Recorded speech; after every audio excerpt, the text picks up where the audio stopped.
नमस्कार दोस्तों, मैं कुंदन यादव सिटी न्यूज़ सागवाड़ा लेकर हाजिर हूँ सागवाड़ा सहित आसपास की खास हलचल को। तो चलिए खबरों के सिलसिले को आगे बढ़ाते। सागवाड़ा उपखंड अंतर्गत नगरपालिका सागवाड़ा में royal tent and tour group की तरफ से निजी प्रतिष्ठान का उद्घाटन समारोह कार्यक्रम रखा गया, जिसमें बांसवाड़ा डूंगरपुर के सांसद श्री राजकुमार रोत ने शिरकत की एवं कार्यक्रम के पश्चात उन्होंने प्रेस कॉन्फ्रेंस में बताया स्थानीय नगरपालिका के पूर्ववर्ती बोर्ड के नाकामी एवं गरीबों, एसटी, एससी, दलितों को पट्टे नहीं मिल पाना, अपना हक और अधिकार नहीं मिल पाना बताते हुए केंद्र सरकार को निशाने पर लिया और खासकर एफ-3 फाइल में नरेंद्र मोदी के नाम, प्रधानमंत्री नरेंद्र मोदी के नाम आने के बाद क्या कुछ चल रहा है भारत सरकार द्वारा और क्या नहीं, उसको लेकर बात की हमारे संवाददाता ने। तो क्या कुछ कहा राजकुमार जी ने, सुनिए हमारी इस रिपोर्ट में। धन्यवाद दोस्तों। सर नमस्कार, सबसे पहले सिटी न्यूज़ सागवाड़ा में आपका स्वागत है। सर आप देख रहे होंगे, आपने देखा होगा अभी, और आप तो उससे भली बाती भी होंगे कि संसद में एक बहुत बड़ा मुद्दा चल रहा है। जैसे राहुल गांधी, प्रतिपक्ष नेता जो राहुल गांधी हैं, उन्होंने भी इसको हाइड्रोजन बम फूटने वाला ये कहा था। उसको लेकर F-3 फाइल को लेकर आप क्या कहना चाहेंगे सर?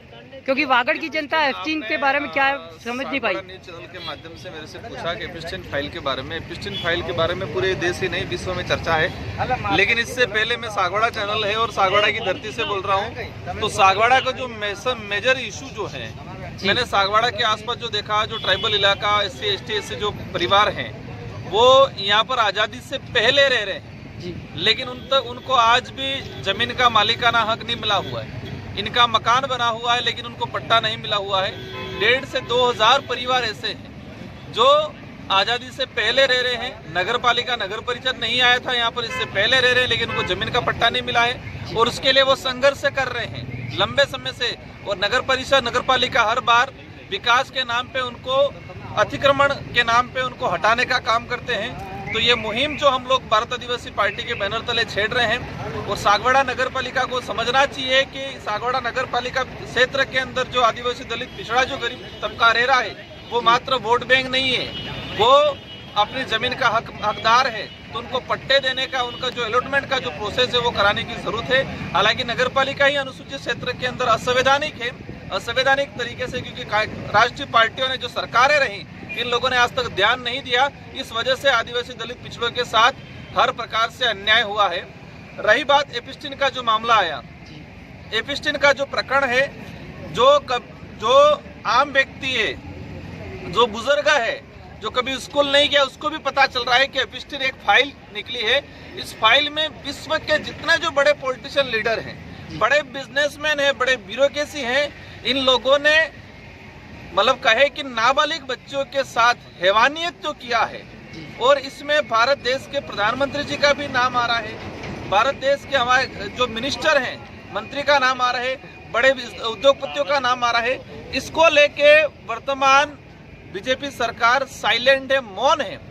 बड़ी दुख की बात है कि F-3 फाइल में कई देशों के अंदर छोटे मोटे व्यक्तियों के नाम आए। किसी होटल का मैनेजर का नाम आया तो उसने इस्तीफा दिया है। किसी राज्य के पार्लियामेंट का अगर कोई मेंबर का नाम आया है, उसने इस्तीफा दिया है। किसी कंपनी के CEO का नाम आया है, नाम आते इस्तीफा दिया है।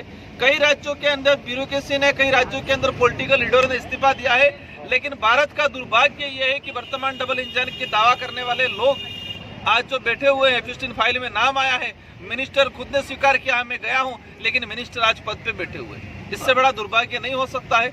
ये जो हैवानियत वाला जो घटनाक्रम जो F-3 फाइल में जो नाम आए हैं हमारे देश के, वो पूरे विश्व लेवल पे भारत की कहीं न कहीं बदनामी हुई है, और इसकी हम कड़ी निंदा करते हैं। और इस पे खुलासा होना चाहिए, और जो लोग हैं उनको अपने आप को जिम्मेदार महसूस करते हुए उनको इस्तीफा देना चाहिए। और सर इसमें F-3 फाइल में नाम आने के जस्ट बाद ट्रेड डील प्रधानमंत्री मोदी जी द्वारा कर दी जाती है, तो उसको किस नजरिए से देखते सर? थोड़ा वो तो आम पब्लिक कह रही है, मेरे कहने या नहीं कहने से कोई फर्क नहीं पड़ना है। हालांकि फर्क पड़ेगा इस क्षेत्र में।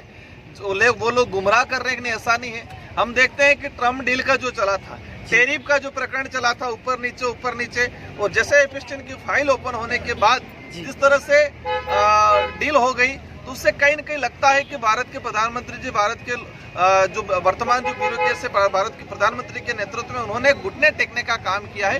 तो कहीं न कहीं एक ब्लैकमेलिंग वाला जो सीन सामने आ रहा है वो लगता है। और सर अन्य देशों के बड़े पदाधिकारियों ने भी ट्वीट करके ये भी कहा है कि जैसा कि भारत में एक एसटी के द्रौपदी मुर्मू जी हैं, उप राष्ट्रपति है, जिनका दायित्व है कि प्रधानमंत्री से अगर कोई असंवैधानिक तरीके से कोई कार्य किया जाता है तो तत्काल रूप से उनसे इस्तीफा मांगा जाता है या इस्तीफा दिलवाने का बात की जाती है। ऐसे में अपने एसटी के महिला राष्ट्रपति होने के नाते भी उनके द्वारा कोई कार्रवाई नहीं की गई इस मुद्दे को लेकर, तो आपकी पार्टी इस मुद्दे को ज्ञापन के रूप में या कुछ कार्रवाई करेगी? माननीय राष्ट्रपति महोदय का हम सम्मान करते हैं उस पद के अनुरूप जी, लेकिन जो पावर है वो पावरलेस है। वो जिस अनुरूप काम करना चाहिए, अपने अधिकारों का उपयोग करना चाहिए, वो नहीं कर पाते हैं, क्योंकि कहीं न कहीं वो लगता है कि सरकार के दबाव में